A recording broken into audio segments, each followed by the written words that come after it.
The communication center of the Galactic Council buzzed with quiet activity. Rows of alien beings sat at their stations, listening to signals from across the galaxy.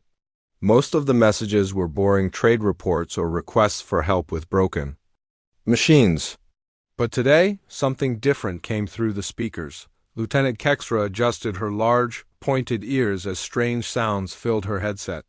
She had never heard anything like it before. The sounds were rough and harsh, not like the smooth languages most species used. She recorded the signal and sent it to the translation department. "What do you have for me today, Kexra?" asked Commander Vorth as he walked over to her station. His blue skin showed the spots that meant he was curious. "Something strange from the outer rim, sir. Grid section 7 Alpha. It's coming from a small yellow star system. The third planet seems to be sending out these signals." Commander Vorth listened to a few seconds of the recording. The sounds were choppy and filled with static. Probably another primitive species trying to contact their own kind. Send it to translation and file it under low priority. 3 days later, the translation came back. What they found made several council members laugh out loud. The beings called themselves humans, and they seemed to spend most of their time telling stories. But not just any stories. These humans told tales about impossible things. They spoke of warriors who could fight 100 enemies at once. They talked about soldiers who never gave up, even when facing certain death. They described weapons that could destroy entire planets and ships that could travel faster than light. Admiral Zektar of the Hegemony Fleet read the translation reports in his private office. His 6 arms moved across multiple data tablets as he reviewed the human transmissions. The more he read, the more he chuckled. "Listen to this," he said to his aide, Captain Brixen. "These humans have a story about one of their warriors who fought an entire army by himself at a narrow mountain pass. The story says he held them off for 3 days straight without food or rest." Captain Brixen's 4 eyes blinked in disbelief. "Impossible, sir. No single being could do that." "Exactly." Zektar slammed one of his hands on the desk. "And here's another one. They tell stories about their ships that can appear and disappear at will. They claim their warriors never retreat and never surrender, no matter what the odds." The 2 officers spent the next hour reading through dozens of human stories. Each one seemed more impossible than the last. Tales of humans who could survive in the vacuum of space. Stories of human ships that could ram through entire fleets and keep fighting. Legends of human commanders who turned certain defeat into victory through pure determination. "What should we classify them as, sir?" asked Captain Brixen. Admiral Zektar thought for a moment. "Category 7, primitive fiction-obsessed species. They're clearly a young race that hasn't learned the difference between reality and imagination. File the reports and forget about them." But the human signals kept coming. Every day brought new transmissions filled with more impossible stories. The Council's xenobiologists studied the signals and determined that humans were relatively new to space travel. Their technology seemed basic compared to most galactic civilizations.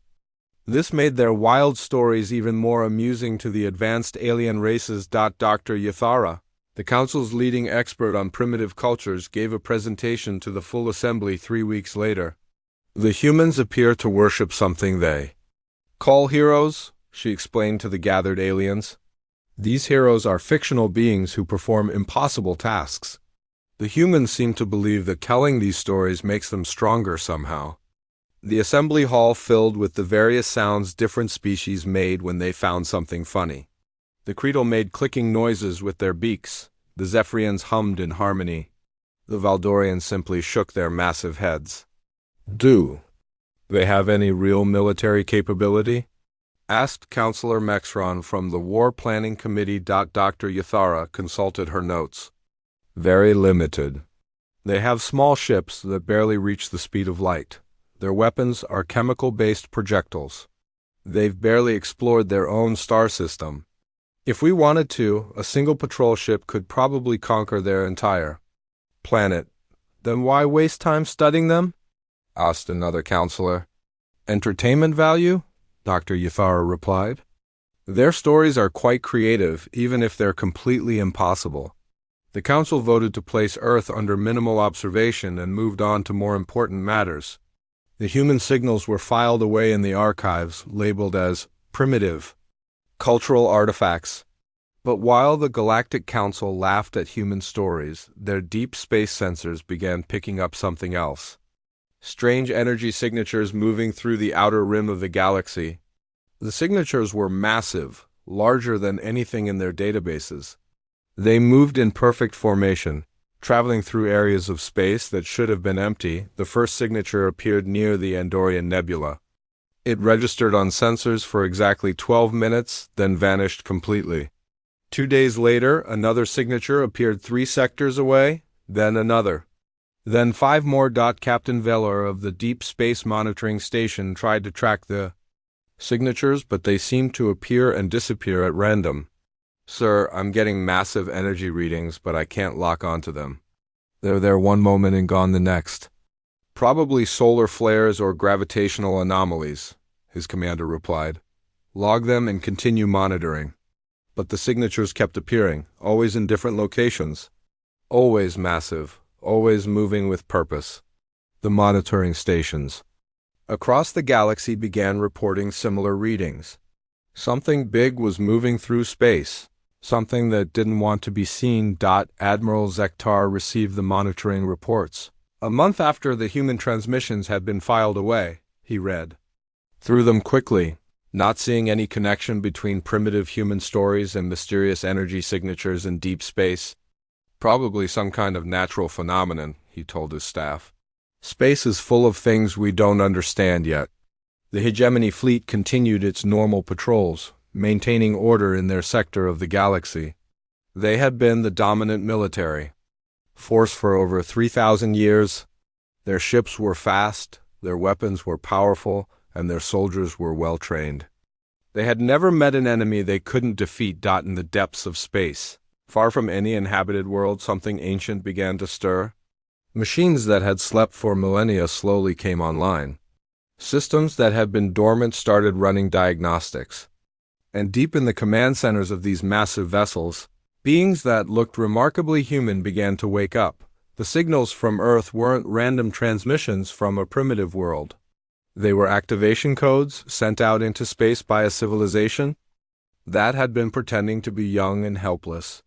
Each story, each impossible tale of human heroism, contained hidden data that only the right receivers would understand. The fleet that had been sleeping in the dark between galaxies was finally coming home.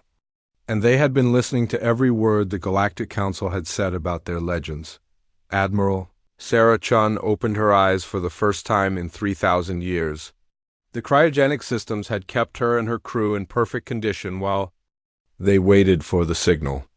Around her, 1,000 other officers were waking up on 1,000 different ships. Status report, she said to her AI assistant. All fleet elements responding. We are at full operational status. The Council has classified us as primitive and harmless, just as planned. Admiral Chun smiled. Then it's time to show them that human legends were never just stories. Captain Vexelan of the Hegemony exploration ship Dominant Force studied the tactical display showing Earth's solar system. His orders were simple: evaluate the primitive human civilization and determine if they posed any threat to galactic order. Based on the Council's reports, this would be the easiest assignment of his career. Long-range sensors show minimal activity around the third planet, reported his sensor officer. A few small satellites, some basic communication arrays. Nothing that suggests advanced military capability. Captain Vexelan nodded. Exactly what we expected. Take us into the system. Standard approach pattern. The Dominant Force was a powerful warship, over 2 kilometers long and armed with weapons that could crack a planet's crust.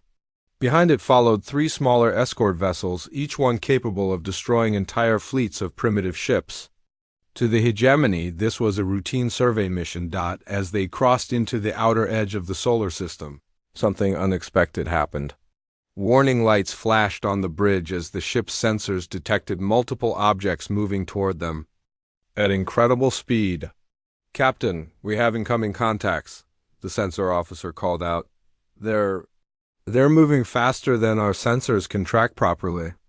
Before Captain Vexeland could respond, his ship shuddered as something passed by them at impossible speed, then another. Then dozens more. What was that? Vexeland demanded.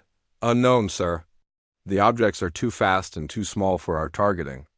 Systems to lock onto. They appear to be some kind of automated defense platforms. On the main screen, space around their small fleet began to light up with strange energy patterns. Geometric shapes made of pure light appeared in the darkness, forming a complex web around the hegemony ships. The patterns were beautiful and terrifying at the same time. Are they trying to communicate with us? Asked the communications officer. No incoming transmissions, sir, but the energy patterns are definitely artificial. Someone built these things? Captain Vexeland felt the first stirring of unease. The Council's reports had said nothing about advanced defensive systems. He opened the communication channel to broadcast on all frequencies. Attention, human vessels. This is Captain Vexeland of the Hegemony Fleet. You are hereby ordered to power down your weapons and prepare to be boarded. Resistance will be met with force. The response came not through radio waves or subspace channels, but through actions. The geometric light patterns began to move, flowing like liquid metal through space. They wrapped around the hegemony ships without touching them, creating perfect cages of energy. Sir, our engines are offline. All weapon systems are non-responsive. Whatever these things are, they're jamming every system we have. Vexeland's confidence began to crack. How is that possible? Our ships use quantum-encrypted command codes. No primitive species should be able to interfere with our systems. The answer came in the form of new contacts appearing on their sensors. Ships began materializing out of empty space as if they had been hiding in the darkness between atoms. These weren't the crude vessels the Council's reports had described. They were sleek, elegant craft that seemed to bend light around their hulls. The human ships moved with impossible grace, flowing through space like living things. They took positions around the trapped hegemony vessels, their movements so smooth they seemed to be dancing rather than flying. Captain, I'm reading massive energy signatures from those ships. The power levels are off the charts. Higher than anything in our databases. One of the human vessels moved closer to the dominant force. It was smaller than the hegemony warship, perhaps a third of its size, but something about it radiated quiet menace. Its hull was dark metal that seemed to absorb light rather than reflect it. Still no communications, sir. They're just watching us. Captain Vexeland tried to maintain his composure, but sweat was beginning to form on his scaled skin. This was not how first contact with a primitive species was supposed to go. Sir, we're receiving a transmission, but it's not coming through normal channels. It's being projected directly into our ship's computer systems. Put it on screen. The bridge's main display flickered and changed. Instead of showing the tactical situation, it now displayed what appeared to be an archive of some kind. Images and text scrolled past, showing historical records that made no sense. The record showed human ships fighting in battles that should have been impossible. Massive space conflicts involving thousands of vessels. Planets being defended against overwhelming odds. Technologies that seemed to violate the known laws of physics.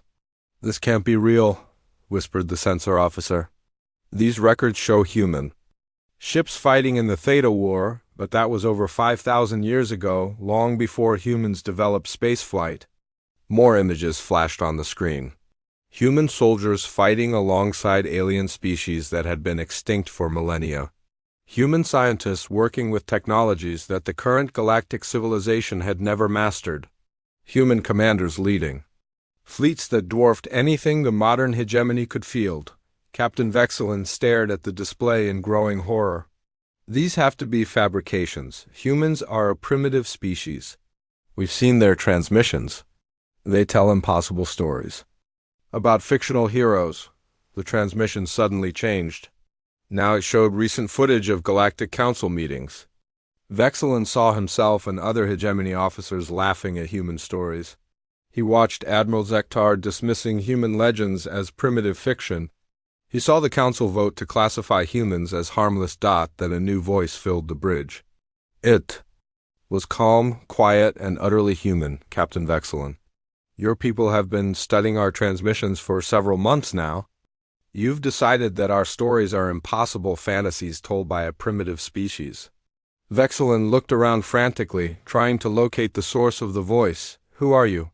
How are you speaking to us? My name is Commander Torres of the Terran Defense Fleet, and I'm here to show you that human stories aren't fantasies. They're history. The space around the hegemony ship suddenly filled with light as dozens more human vessels decloaked. They had been there all along, invisible and waiting. The fleet that surrounded the trapped hegemony ships was massive, composed of vessels that defied everything the galactic civilizations thought they knew about technology. This is impossible, Vexilon gasped. Our sensors would have detected. No cloaking technology is that advanced. Your sensors did detect us, Captain. You've been tracking our ships for months. You just didn't realize what you were looking at. Vexilon thought back to the mysterious energy signatures that had been appearing throughout the galaxy. The massive readings that appeared and disappeared without explanation. Those were your ships? Part of our fleet, yes. We've been watching your people for a very long time, Captain, waiting to see what kind of civilization you would become. One of the escort ships tried to break free from the energy cage surrounding it. Its engines flared to life for a moment before being shut down again by the mysterious defensive systems. I wouldn't recommend trying to escape, Commander Torres said calmly. Our defensive grid extends throughout this entire star system. Your ships are safe as long as you don't try anything aggressive. What do you want? Vexilon demanded. If you're going to destroy us, just get it over with. There was a long pause before the human commander replied. We don't want to destroy you. Captain, we want you to deliver a message. The main screen changed again, now showing a star map of the galaxy. Markers indicated the positions of various fleets and civilizations. To Vexilon's shock, human ships were shown throughout the galaxy, far outnumbering every other military force combined. Tell the Galactic Council that their assumptions about humanity were incorrect. We are not a primitive species. We are not defenseless, and we are definitely not fictional. The energy cages around the hegemony ships began to fade. Their systems came back online, engines humming to life. You're letting us go? Vexilon asked in confusion. Of course, you came here to evaluate us. Now you have your evaluation. Take it back to your leaders. As the hegemony ships prepared to leave, Commander, Torres spoke one final time. Oh, and Captain, those stories you found so amusing? The ones about humans who never surrender and never retreat? You might want to read them again? More carefully this time. The human fleet began to fade from view as their cloaking systems reactivated. Within minutes, space appeared empty again, as if the massive defensive force had never been there. Captain Vexilon ordered his ships to retreat to the edge of the system as quickly as possible. His hands shook as he prepared his report to Admiral Zektar. How could he possibly explain what had just happened? The humans had let them go. They could have destroyed the entire hegemony task force without breaking a sweat, but instead they had chosen to send a message. That choice was somehow more terrifying than any display of weapons would have been. As the dominant force jumped to hyperspace, carrying news that would change the galaxy forever, the human fleet continued its silent watch. They had been patient. For thousands of years. They could be patient a little longer, but their patience was not unlimited. And the galaxy was about to learn that human legends had always been real. The emergency session of the Galactic Council was unlike anything in recorded history. Representatives from over 300 species packed the Great Assembly Hall, their voices creating a chaos of sounds as they argued about Captain Vexilon's impossible report. Admiral Zektar stood at the center podium, his 6 arms gesturing wildly as he tried to make sense of what his officer had told him. The captain insists that human ships appeared from nowhere and disabled our entire task force without firing a shot. He claims they have technology we've never seen before. Councillor Thrixon of the Valdorian Empire slammed his massive fist. On his desk. Impossible. We've monitored that system for months. The humans barely have spaceflight capability. They're telling stories, not building super weapons. Perhaps Captain Vexelin suffered some kind of mental breakdown, suggested Dr. Yathara. First contact situations can be stressful, especially for military officers expecting easy victories. But before the argument could continue, every communication system in the council chamber activated at once. Screens lit up, speakers crackled to life, and holographic displays materialized in the air. The chaos of alien voices fell silent as a single human face appeared on every display. She was older than the humans in the transmitted stories, with gray streaks in her dark hair and lines around her eyes that spoke of years spent making difficult decisions. She wore a uniform that was simple but elegant, bearing symbols that no one in the council recognized. Greetings, members of the Galactic Council. My name is Admiral Sarah Chun, commander of the Terran Deep Fleet. The silence in the chamber was absolute. 300 species held their breath as they stared at the human who had somehow overridden every security system they possessed. I apologize for interrupting your debate about whether my people exist or not. I thought it might be helpful if I spoke to you directly. Admiral Zektar found his voice first. How are you broadcasting to us? This chamber is secured against all forms of external communication. Admiral Chun smiled, and something in that expression made every military officer in the room suddenly nervous. Admiral Zektar, your people have been listening to our transmissions for quite some time. You've classified us as a primitive species that tells impossible stories. I'm here to correct that misunderstanding. The main holographic display in the center of the chamber changed, showing a three-dimensional map of the galaxy. Tiny lights began appearing throughout the image, spreading from the outer rim toward the galactic core. There were thousands of them, moving in perfect formations. What you're seeing are the real-time positions of human vessels currently active in this galaxy. We've been here much longer than you realize. Counselor Mexron leaned forward in his seat. That's impossible. We would have detected such a massive fleet presence. You did detect us, Admiral Chun replied calmly. Your monitoring stations have been tracking what you called mysterious energy signatures for months. Those signatures were our ships moving into position? Dr. Yathara stood up, her scientific mind struggling to process what she was seeing. But our analysis of your transmissions showed a primitive civilization. Your technology appeared to be centuries behind ours. Those transmissions were exactly what we wanted you to see. We've been watching galactic civilization develop for over 5,000 years, waiting to see what kind of society you would become. The holographic display zoomed in on different sections of the galaxy, showing human installations on planets that were supposed to be uninhabited. Massive shipyards and systems that didn't appear on any galactic charts. Defense networks that spanned entire sectors. You see, the stories you found so amusing weren't fiction, they were historical records. Tales of battles we fought when your civilizations were still learning to use fire. An elderly creedal counselor clicked his beak nervously. If you've been here so long, why haven't you made contact before now? Admiral Chun's expression grew serious. Because we hoped you wouldn't need us to. We hoped that, given time, the younger species would learn to resolve conflicts peacefully. We hoped you would grow beyond the need for war. She paused, looking directly at Admiral Zektar. Unfortunately, your recent actions suggest that hope may have been misplaced. The display changed again, now showing records of hegemony military campaigns. Conquered worlds, subjugated species, entire civilizations forced into slavery. The evidence was damning and complete. For the past 1,000 years, we've watched the hegemony expand through force and intimidation. We've seen species exterminated for refusing to submit. We've witnessed atrocities that we swore long ago we would never allow to happen again. Admiral Zektar's scales flushed dark with anger. The hegemony brings order to chaos. We civilize primitive worlds and bring them into the galactic community. You destroy cultures and enslave populations, Admiral Chun replied without raising her voice. You do exactly what the Destroyer Empire did 6,000 years ago, before we stopped them. The chamber erupted in confused voices. The Destroyer Empire was a myth, a legend told to frighten children. No historical records of such a civilization existed. The reason you have no records of the Destroyer Empire is because we made sure of that.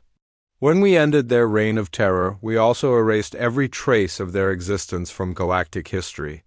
We hoped that if future civilizations never learned about them, they wouldn't be tempted to follow the same path. The holographic display now showed images of battles that defied imagination. Fleets of ships numbered in the millions clashing in the void of space. Planets being torn apart by weapons that could shatter reality itself. And at the center of it all, human vessels fighting against impossible odds to protect worlds they had never seen before. These are the legends you laughed at, Admiral Chen continued. The stories of humans who never surrender, who fight against any odds to protect the innocent. Every tale was true. Every impossible victory actually happened. Counselor Thrickson stood up, his massive frame towering over his desk. If you're so powerful, why reveal yourselves now? Why not continue hiding in the shadows? Because hiding is no longer an option. Your people discovered our home system and sent a military force to evaluate us. You forced our hand. The display showed the recent encounter between human and hegemony ships. But this time, the footage revealed details that Captain Vexelan hadn't been able to report. The human defensive grid hadn't just disabled the hegemony ships, it had analyzed their technology, copied their databases, and learned everything about galactic civilization in the span of minutes. In that single encounter, we learned more about current galactic politics than 5,000 years of passive observation had taught us. We learned about the hegemony's expansion plans. We learned about the Council's inability to stop them. And we learned that the time for hiding was over? Dr. Yathara raised a trembling hand. What do you want from us? Admiral Chun's expression softened slightly. What we've always wanted, peace, cooperation, a galaxy where species work together instead of conquering each other. And if we refuse? Admiral Zektar demanded. The human admiral was quiet for a long moment. When she spoke again, her voice carried the weight of absolute certainty. Then you'll discover that every other story you dismissed as impossible is also true. The tales of human fleets that could darken the sky of entire worlds. The legends of human warriors who could hold a line against any force. The myths of human commanders who turned certain defeat into total victory. The chamber fell silent again as the implications sank in. These weren't threats being made by a primitive species. These were promises being made by a civilization that had been quietly protecting the galaxy for millennia. We don't want to fight you, Admiral Chen continued. We've seen enough war to last 1,000 lifetimes. But if you force us to choose between peace and justice, we will choose justice every time. The holographic display faded, leaving only Admiral Chun's image floating in the center of the chamber. You have 7 standard days to consider what? I've told you. After that, the Terran Deep Fleet will begin operations to restore balance to this galaxy. I sincerely hope we can work together, but we will proceed with or without your cooperation. The transmission ended, leaving the council chamber in stunned silence. 300 species stared at empty air, trying to process what they had just learned. The humans weren't primitive. They weren't defenseless. And they definitely weren't telling stories. They were legends made real. And the galaxy was about to discover what that truly meant. Admiral Zektar looked around the chamber at the faces of his fellow counselors. For the first time in his military career, he felt genuine fear. Not fear of death or defeat, but fear of what humanity might be capable of if pushed too far. The stories had been warnings all along. And the galaxy hadn't listened. Now it was too late to pretend that human legends were just tales. Admiral Zektar stared at the massive fleet assembling in the hegemony's primary staging area. Ships from across the galaxy had answered his call to arms. Over 50,000 vessels floated in perfect formation, representing the combined military might of 200 different species. "This is the largest fleet in galactic history," reported his tactical officer. "Nothing could stand against this many ships." Zektar nodded, but his confidence felt forced. 7 days had passed since Admiral Chun's ultimatum, and the Galactic Council had voted overwhelmingly to resist human demands. They refused to believe that a single species, no matter how advanced, could threaten the combined civilizations of the galaxy. "Sir, we're receiving reports from our advanced scouts," the communications officer announced. "Human ships have been spotted in 12 different sectors. They appear to be moving toward strategic targets." "How many ships?" Zektar asked. "That's the strange part, sir. Never more than a few dozen in any single location. Our intelligence estimates they have, perhaps, 1,000 vessels total." Zektar allowed himself a real smile for the first time in days. 1,000 ships against 50,000. The humans may be advanced, but they're not gods. What Admiral Zektar didn't understand was that humans had never fought wars the way other species did. While galactic civilizations built massive fleets and fought pitched battles, humans had spent millennia perfecting the art of turning disadvantage into victory. The first engagement took place in the Corin system, where a hegemony supply convoy was moving crucial resources to the main fleet. 3 human ships appeared from hyperspace and immediately began what looked like a suicide attack on the 40-vessel convoy. Captain Brexton of the convoy flagship watched in disbelief as the tiny human force charged directly at his much larger fleet. "All ships, concentrate fire on the human vessels. This will be over in minutes." But the human ships moved like nothing the captain had ever seen. They flowed through space like liquid mercury, changing direction in ways that should have torn their hulls apart. Hegemony weapons that should have destroyed them simply passed through empty space as the human vessels seemed to phase in and out of reality. Double quote, "Sir, I can't get a target lock. Their ships are here 1 second and gone the next." The human vessels reached the convoy and began their attack. But instead of using massive weapons to destroy the hegemony ships, they did something far more devastating. They disabled the engines of every vessel simultaneously, leaving the entire convoy helpless in space. Then the humans began broadcasting a message on all frequencies. "Hegemony personnel, this is Commander Martinez of the Terran vessel Defiant. Your ships have been disabled but not destroyed. You have 2 choices: abandon your vessels and return home in the escape pods we're providing, or remain aboard and be taken prisoner." Captain Brexton couldn't believe what he was hearing. "They're giving us a chance to surrender? Why aren't they just destroying us?" The answer came in the form of civilian ships approaching from the edge of the system. Refugee vessels from a dozen different species, all carrying families that had fled hegemony oppression. The humans weren't just military strategists, they were liberators. "Captain," his tactical officer reported, "the human ships are transferring supplies to the refugee vessels. They're giving away our cargo to people the hegemony has displaced." Within hours, news of the engagement spread across the galaxy. The humans hadn't just defeated a superior force, they had done it without taking a single life, while simultaneously helping the victims of hegemony expansion. Admiral Zektar read the reports with growing unease. This wasn't how wars were supposed to be fought. "Send the 3rd Fleet to reinforce Corin. I want those human ships destroyed." The 3rd Fleet consisted of over 3,000 vessels, including some of the most powerful warships in the hegemony arsenal. Surely no force, no matter how advanced, could stand against such overwhelming numbers. The 3rd Fleet arrived in the Corin system to find it apparently empty. The human ships were gone, the disabled convoy had been evacuated, and the refugee vessels were nowhere to be seen. "Spread out and search," ordered Fleet Admiral Kekstar. "They can't have gone far?" The hegemony ships dispersed throughout the system, scanning every asteroid and gas cloud for signs of human presence. They found nothing. That's when the humans revealed the true meaning of their legends. The attack came from everywhere at once. Human ships materialized out of empty space, appearing inside the hegemony formations as if they had been waiting in another dimension. But these weren't the same small vessels from the first engagement. These were massive warships, each one larger than anything in the hegemony fleet. Where did they come from? Admiral Kekstar shouted as his flagship shuddered under weapons fire that seemed to bend the laws of physics. Unknown, sir. Our sensors show empty space, but we're taking heavy damage from multiple contacts.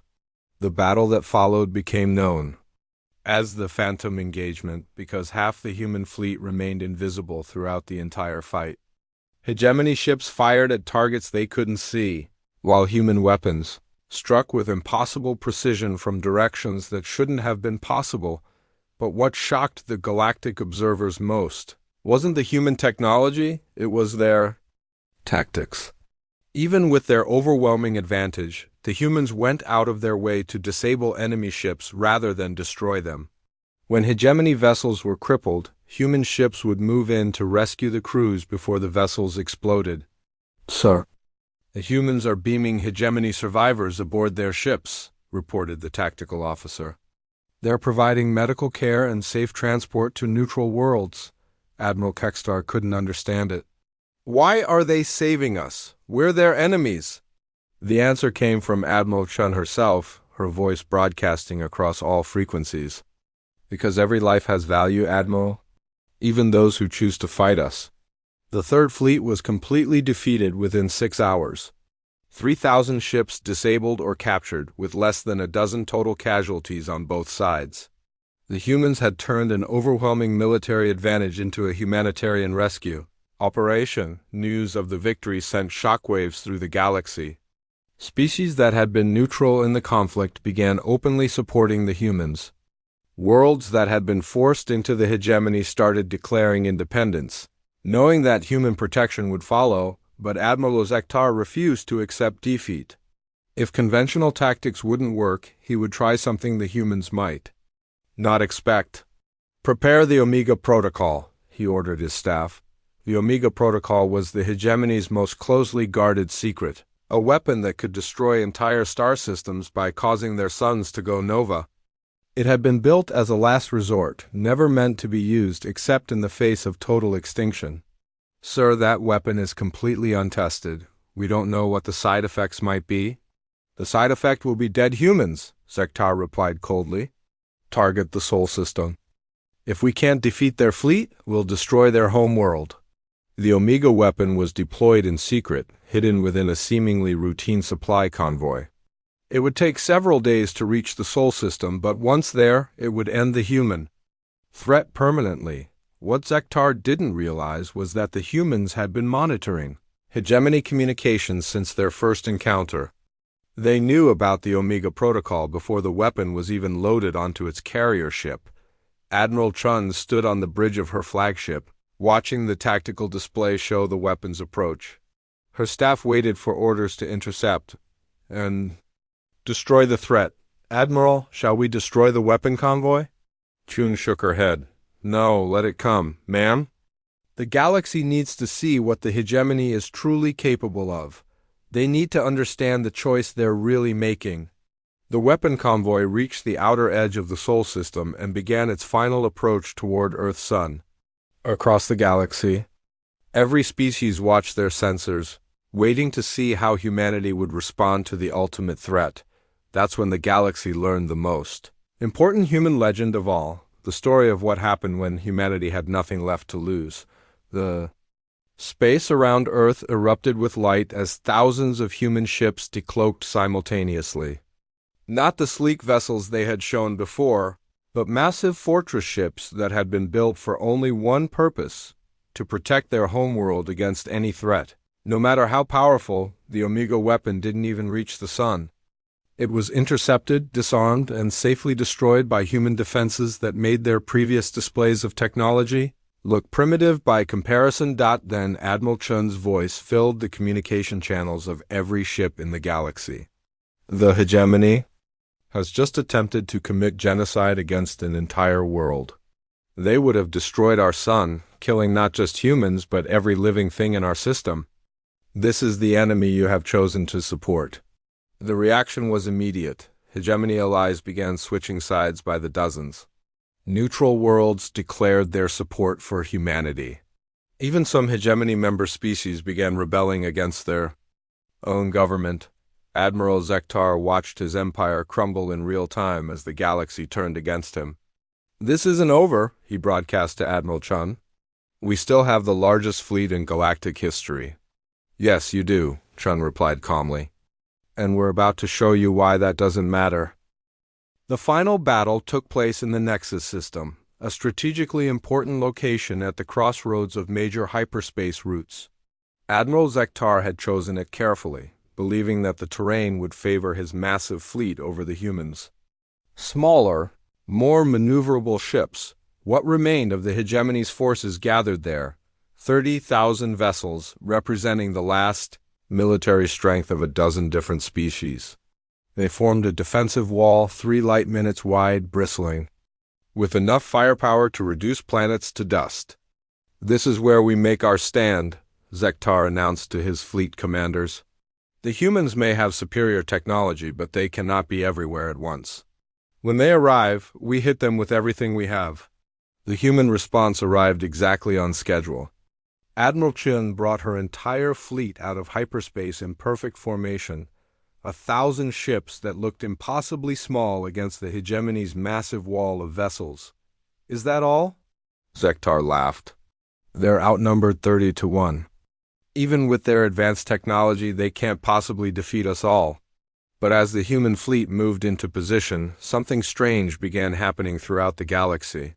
Ships that had been marked as destroyed or missing started appearing on sensors.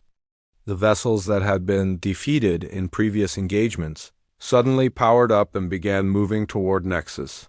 Admiral Chun opened a communication channel to the entire hegemony fleet. "Admiral Zektar, you're looking at this battle the wrong way. You think this is about numbers. You think this is about superior firepower. But this battle was won the moment you decided to use genocide as a weapon." The space around Nexus began filling with ships from across the galaxy. Not just human vessels, but fleets from hundreds of different species.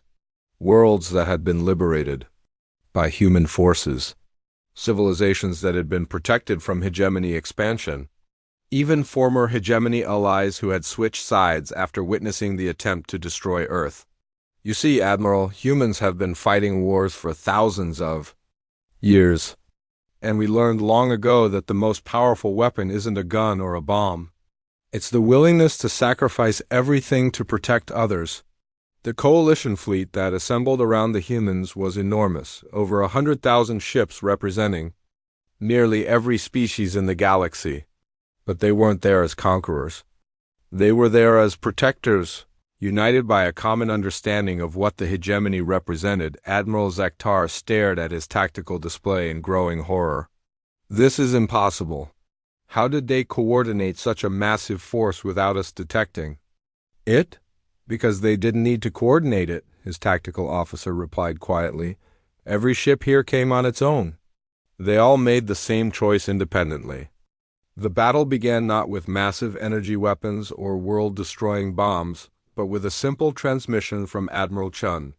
"Hegemony forces, you are surrounded and outnumbered. You have one chance to surrender peacefully. Power down your weapons and prepare to be boarded. Your crews will be treated according to galactic law and returned to their homeworlds." Zektar's response was to order his entire fleet to attack at once. 30,000 ships opened fire simultaneously, creating a light show visible from several star systems away, but the human-led coalition didn't respond in kind. Instead, they did something that had never been attempted in galactic warfare. They fought a completely defensive battle, using their superior technology to disable attacking ships without destroying them. Human vessels flowed through the hegemony formations like water, their impossible maneuverability allowing them to avoid weapons fire while targeting only engine and weapon systems. Coalition ships worked in perfect coordination, creating shields of energy that protected disabled hegemony vessels from crossfire. "Sir, they're not trying to kill us," reported Zektar's weapons officer. "Every shot is precisely targeted to disable, not destroy." The admiral watched in amazement as human ships repeatedly put themselves in danger to rescue hegemony crews from damaged vessels. Even in the heat of battle, they were living up to their legendary reputation for protecting life at any cost. "Why?" Zektar whispered. "Why are they saving us when we're trying to kill them?" The answer came from an unexpected source, Captain Vexelin, who had survived his first encounter with human forces and was now commanding one of the few remaining functional hegemony ships. "Because that's what heroes do, sir. The stories we laughed at, they weren't about conquest or revenge. They were about courage and sacrifice and protecting others, even enemies." As the battle continued, more and more hegemony ships stopped fighting. Not because they were disabled, but because their crews simply couldn't bring themselves to keep attacking people who were risking their lives to save them. The turning point came when Admiral Zektar's own flagship was crippled by return fire from his own fleet. A targeting error had sent a massive energy blast toward his bridge, and there was no time to dodge. The blast never reached him. A human cruiser had interposed itself between the energy beam and Zektar's ship, taking the full force of the attack and suffering massive damage. "Why?" Zektar demanded as human rescue teams beamed aboard his ship to help with emergency repairs. "Why did you save me?" Commander Torres, the same human officer who had first contacted Captain, looked at him with tired but kind eyes. "Because every life matters, Admiral, even yours." The battle ended not with a dramatic explosion or a crushing defeat, but with Admiral Zektar ordering his remaining forces to stand down. He couldn't continue fighting people who kept saving his life. Within hours, the Nexus system was quiet except for the massive humanitarian effort underway.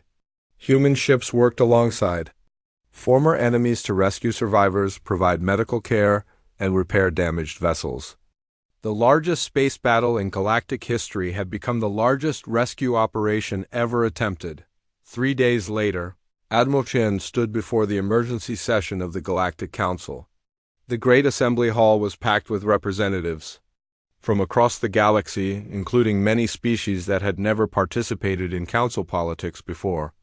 "The hegemony war is over," she announced.